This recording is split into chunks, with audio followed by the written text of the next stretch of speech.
ఆంధ్రప్రదేశ్లో 7 రోజుల్లో ఎన్నికలు జరుగుతున్న వేళ రకరకాల ట్విస్టులు, తండ్రికి కూతురు కౌంటరు, అదేవిధంగా మామకి అల్లుడు కౌంటర్, ఇంకా చాలా విచిత్రాలు జరుగుతున్నాయి.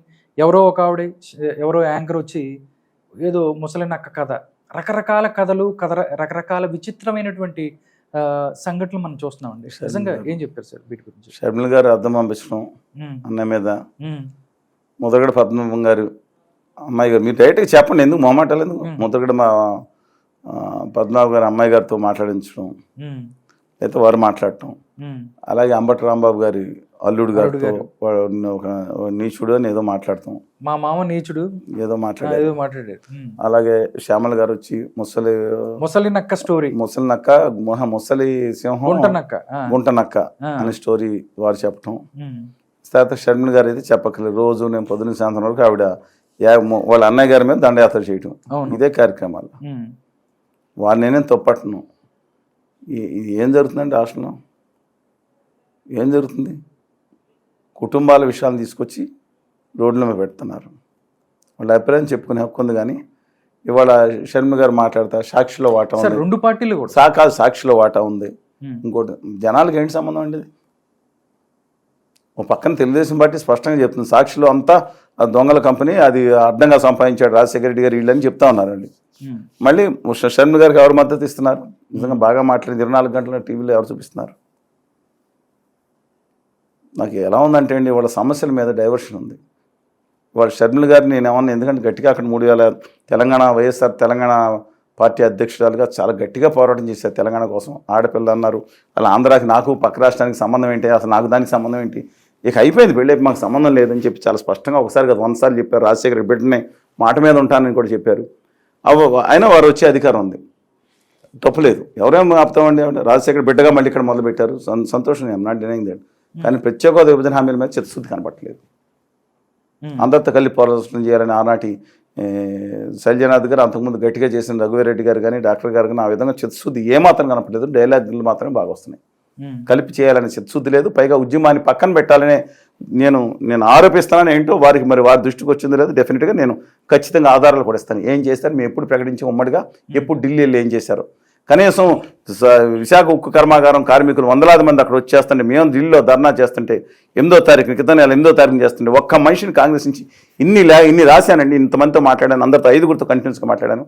వారి పర్సనల్ సెక్రటరీ కూడా నాతో మాట్లాడారు.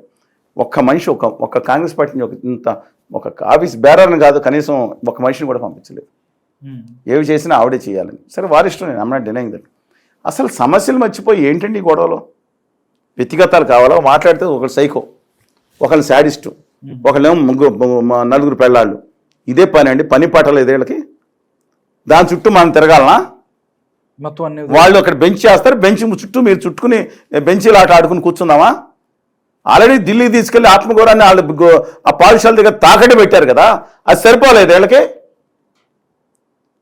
భావితరాలు బాగుండాలని, ప్రతి ఒక్కరు రావాలి, విభజన హామీలు రావాలంటే లేదు. జగన్ గారి బ్యాచ్ బయలుదేరి పవన్ కళ్యాణ్ గారు వీళ్ళు రాకూడదు, చంద్రబాబు నాయుడు వస్తే రాష్ట్రం ఇంకేం అక్కర్లు, ఏకసొత్త కార్యక్రమం, ఇంకో పని లేదు. అలా వస్తే చాలంటే బ్రహ్మాండంగా డెవలప్ చేసేవచ్చు అంట. ఏంటి డెవలప్ చేసేసింది వీళ్ళు?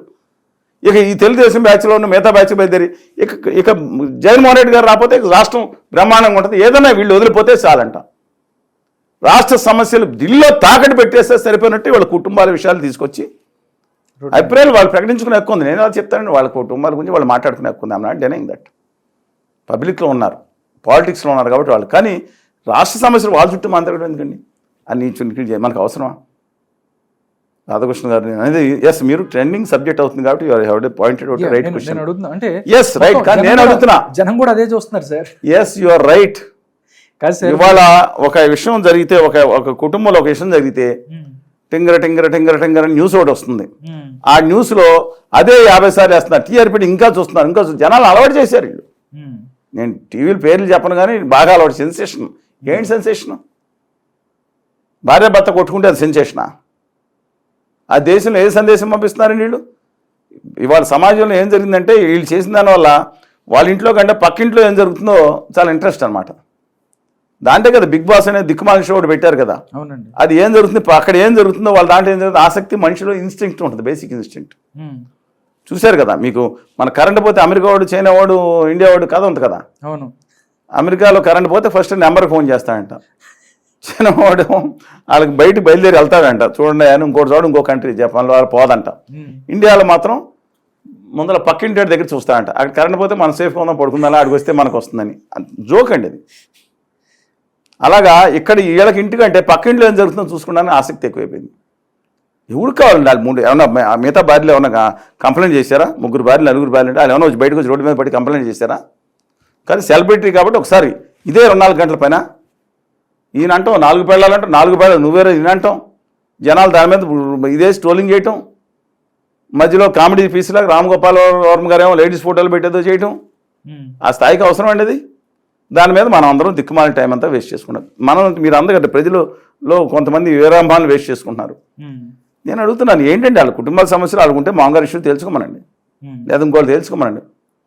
ఆ గుంటనక్క కథ ఏదో ఆవిడ బయటకు నేను పార్టీలో చేరానన్నారు ఆవిడ.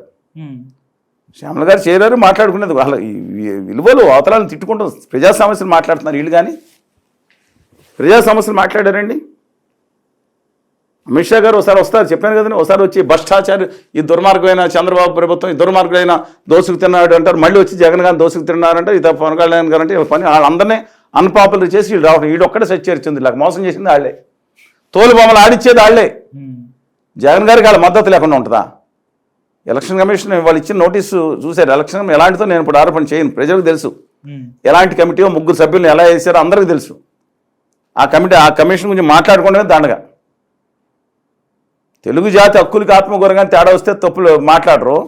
ఆ ప్రైమ్ మినిస్టర్ వచ్చి నేను గుజరాతీ బేటా అని ఇక్కడికి వచ్చానని మాట్లాడితే గుజరాతీ అంటే కోపం వచ్చేద్దా? ఆయన చెప్పుకోవచ్చండి, ఇంకోటి చెప్తే తప్పండి.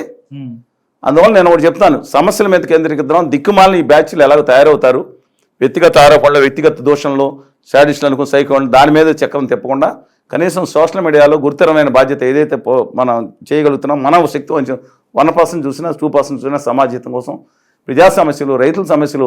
అక్కడ సింగ్ బోర్డర్ దగ్గర అనేక మంది ఢిల్లీలో చలికి వణికి వర్షానికి చూశారు ఎలాంటి ఇబ్బంది ఏందో.